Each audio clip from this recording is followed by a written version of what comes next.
ओम नमो भगवते वासुदेवाय। आप सभी का हमारे YouTube चैनल पर हार्दिक स्वागत है। वैशाख मास महात्म्य में आज सुने आगे की कथा। यम ब्राह्मण संवाद, नरक तथा स्वर्ग में ले जाने वाले कर्मों का वर्णन। सूत जी बोले, महर्षियों, इस विषय में एक प्राचीन इतिहास कहा करते हैं, जिसमें एक ब्राह्मण और महात्मा धर्मराज के संवाद का वर्णन है। ब्राह्मण ने पूछा, धर्मराज, धर्म और अधर्म के निर्णय में आप सबके लिए प्रमाण स्वरूप हैं, अतः बताइए, मनुष्य किस कर्म से नरक में पड़ते हैं तथा किस कर्म के अनुष्ठान से वे स्वर्ग में जाते हैं। कृपा करके इन सब बातों का वर्णन कीजिए।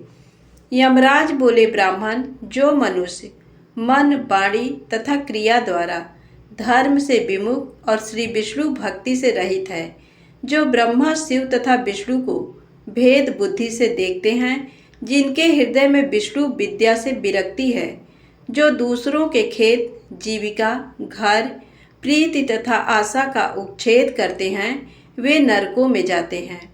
जो मूर्ख जीविका का भोगने वाले ब्राह्मणों को भोजन की इच्छा से दरवाजे पर आते देख उनकी परीक्षा करने लगता है, उन्हें तुरंत भोजन नहीं देता, उसे नरक का अतिथि समझना चाहिए। जो मूढ़, अनाथ, वैष्णव, दीन, रोगातुर तथा वृद्ध मनुष्य पर दया नहीं करता तथा जो पहले कोई नियम लेकर पीछे अजितेंद्रियता के कारण उसे छोड़ देता है, वह निश्चय ही नरक का पात्र है। जो सब पापों को हरने वाले दिव्य स्वरूप, व्यापक, विजयी, सनातन, अजन्मा, चतुर्भुज, अच्युत, विष्णु रूप, दिव्य पुरुष श्री नारायण देव का पूजन, ध्यान और स्मरण करते हैं, वे श्री हरि के परम धाम को प्राप्त होते हैं। ये सनातन श्रुति है। भगवान दामोदर के गुणों का कीर्तन ही मंगलमय है। वही धन का उपार्जन है तथा वही इस जीवन का फल है। अमित तेजस्वी देवाधिदेव श्री विष्णु के कीर्तन से सब पाप उसी प्रकार नष्ट हो जाते हैं जैसे दिन निकलने पर अंधकार। जो प्रतिदिन श्रद्धा पूर्वक भगवान श्री विष्णु की यशो गाथा का गान करते और सदा स्वाध्याय में लगे रहते हैं, वे मनुष्य स्वर्गगामी होते हैं। विप्रवर, भगवान वासुदेव के नाम जप में लगे हुए मनुष्य पहले के पापी रहे हों तो भी भयानक यमदूत उनके पास नहीं फटकने पाते। द्विज श्रेष्ठ, हरि कीर्तन को छोड़कर दूसरा कोई ऐसा साधन मैं नहीं देखता जो जीवों के संपूर्ण पाप का नाश करने वाला प्रायश्चित हो। जो मांगने पर प्रसन्न होते हैं, देकर प्रिय वचन बोलते हैं तथा जिन्होंने दान के फल का परित्याग कर दिया है, वे मनुष्य स्वर्ग में जाते हैं। जो दिन में सोना छोड़ देते हैं, पर्व के अवसर पर लोगों को आश्रय देते हैं, अपने से द्वेष रखने वालों के प्रति भी कभी द्वेष बस अहितकारक वचन मुंह से नहीं निकालते, अपितु सबके गुणों का ही बखान करते हैं, वे मनुष्य स्वर्ग में जाते हैं। जो पराई स्त्रियों की ओर से उदासीन होते हैं और सत्व गुण में स्थित होकर मन, वाणी अथवा क्रिया द्वारा कभी उनमें रमण नहीं करते, वे मनुष्य स्वर्गगामी होते हैं। जिस किसी कुल में उत्पन्न होकर भी जो दयालु, यशस्वी, उपकारी और सदाचारी होते हैं, वे मनुष्य स्वर्ग में जाते हैं। जो व्रत को क्रोध से, लक्ष्मी को डाह से, विद्या को मान और अपमान से, आत्मा को प्रमाद से, बुद्धि को लोभ से, मन को काम से तथा धर्म को कुसंग से बचाए रखते हैं, वे मनुष्य स्वर्गगामी होते हैं। विप्र, जो शुक्ल और कृष्ण पक्ष में भी एकादशी को विधि पूर्वक उपवास करते हैं, वे मानव स्वर्ग में जाते हैं। समस्त बालकों का पालन करने के लिए जैसे माता बनाई गई हैं तथा रोगियों की रक्षा के लिए जैसे औषध की रचना हुई है, उसी प्रकार संपूर्ण लोकों की रक्षा के निमित्त एकादशी तिथि का निर्माण हुआ है। एकादशी के व्रत के समान पाप से रक्षा करने वाला दूसरा कोई साधन नहीं है। अतः एकादशी को विधि पूर्वक उपवास करने से मनुष्य स्वर्ग लोक में जाते हैं। अखिल विश्व के नायक भगवान श्री नारायण में जिनकी भक्ति है, वे सत्य से हीन और रजोगुण से युक्त होने पर भी अनंत पुण्यशाली हैं तथा अंत में वे वैकुंठ धाम में पधारते हैं। जो वेतसी, यमुना, सीता तथा पुण्य सलिला गोदावरी का सेवन और सदाचार का पालन करते हैं, जिनकी स्नान और दान में सदा प्रवृत्ति है, वे मनुष्य कभी नरक के मार्ग का दर्शन नहीं करते।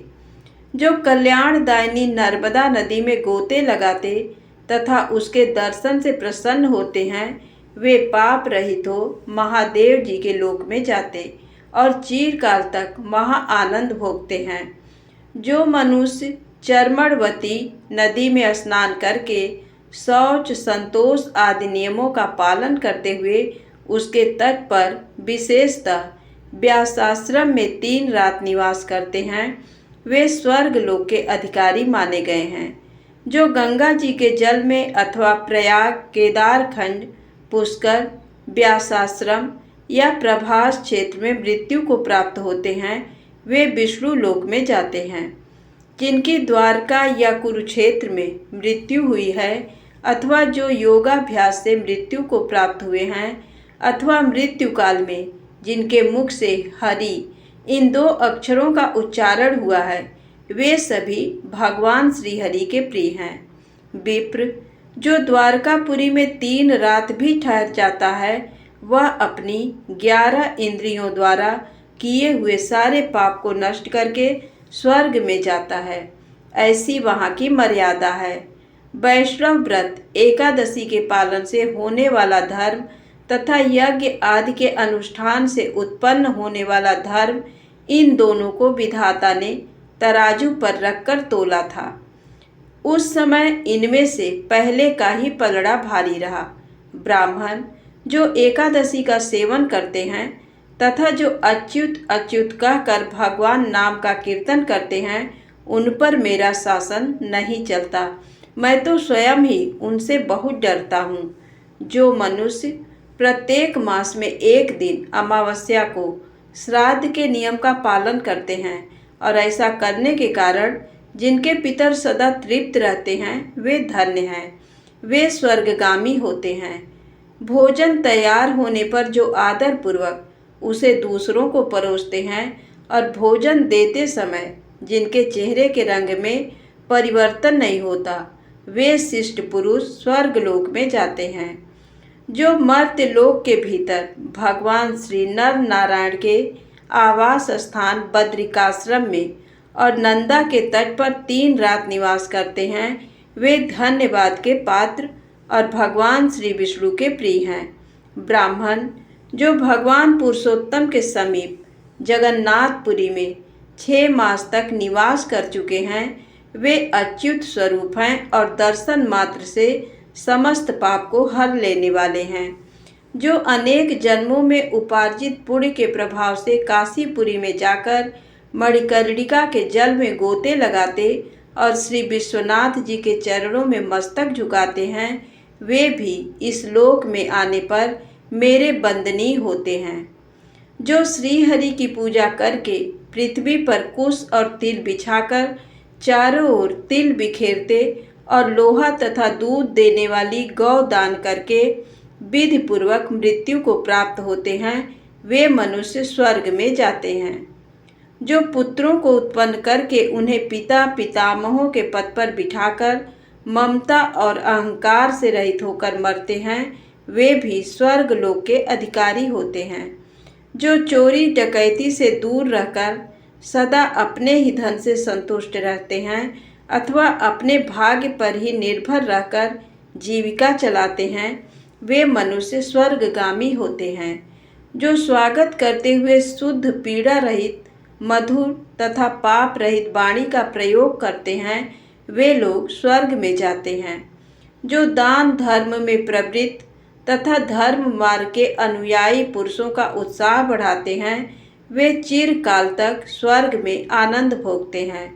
जो हेमंत ऋतु में सूखी लकड़ी, गर्मी में शीतल जल तथा वर्षा में आश्रय प्रदान करता है वह स्वर्ग लोक में सम्मानित होता है। जो नित्य नैमित्तिक आदि समस्त पुण्य कालों में भक्ति पूर्वक श्राद्ध करता है वह निश्चय ही देवलोक का भागी होता है।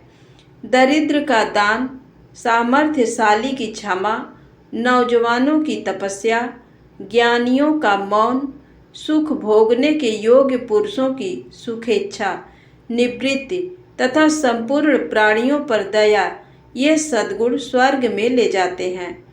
ध्यान युक्त तप भवसागर से तारने वाला है और पाप को पतन का कारण बताया गया है। ये बिल्कुल सत्य है, इसमें संदेह की गुंजाइश नहीं है। ब्राह्मण, स्वर्ग की राह पर ले जाने वाले समस्त साधनों का मैंने यहाँ संक्षेप से वर्णन किया है।